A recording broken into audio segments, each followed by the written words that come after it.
Hi, I'm John Rowland from Holland Park Lapidary, and I'm going to introduce you to our new tabletop 12-inch saw. We did some significant changes to the carriage, and I'll take you through those right now and how to assemble a carriage. Basically, this is very similar to the LS12 carriage. We did a couple things. We thickened up the metal in it, and we changed the roller block design on the bottom. What we did is we put a yoke on here and a simple block, and the block works like a cantilever with a set screw coming through a compression nut, so you can adjust this all from the top. One of the things that, having owned LS models before, one of the things I hated the most, and most people who had them would experience, is that the things get sloppy on the rails and you don't adjust it because it's just such a pain in the ass to do that. So anyway, what I've done also with this design is, you see I have bushings for the crossfeed screw here, and then in the underside of the vise base, I put in a real crossfeed nut.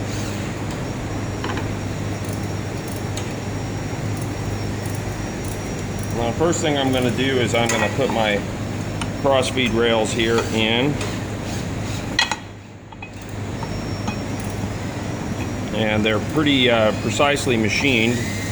The rails are ground steel, and so everything fits snugly, and when we get it all together, the net result will be that we don't have a sloppy crossfeed. Any of the movement that you get in a crossfeed translates to either binding or poor quality finish cut on your workpiece.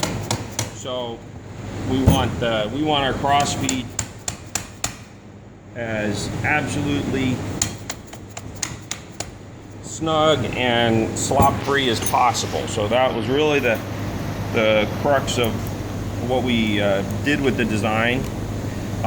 This carriage, what we call the carriage top here, we take that and bend the piece, and then we machine the holes for the bores so they're perfectly in line, and then we machine this piece, and what that gives us is a really smooth action on this. And so what I'm going to do now is I'm going to put in the crossfeed screw.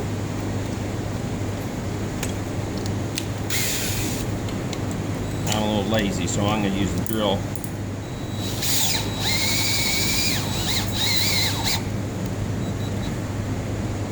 Get it positioned exactly where I want it.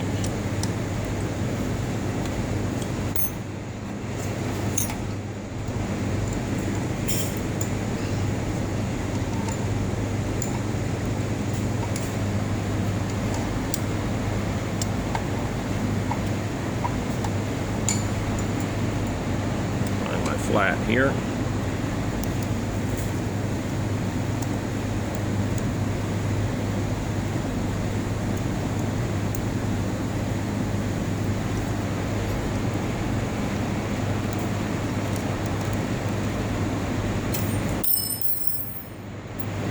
No job is complete if you haven't dropped your tools some. I'll get that lock collar sitting just where I want it.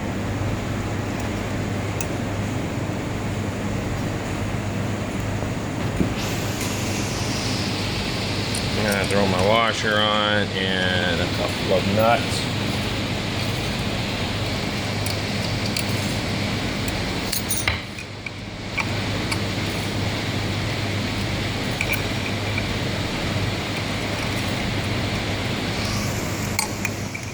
And all we did here at the end is we made it so we have enough shaft to double nut it and lock the two nuts together.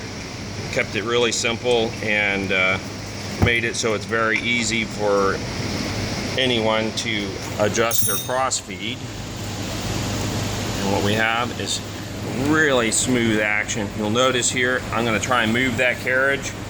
You can look at it and see if you can see any movement. I'm going to try and move it this way. Nothing. Super smooth feed. and this will give you really straight cuts and really smooth finishes on your cutting. That's it.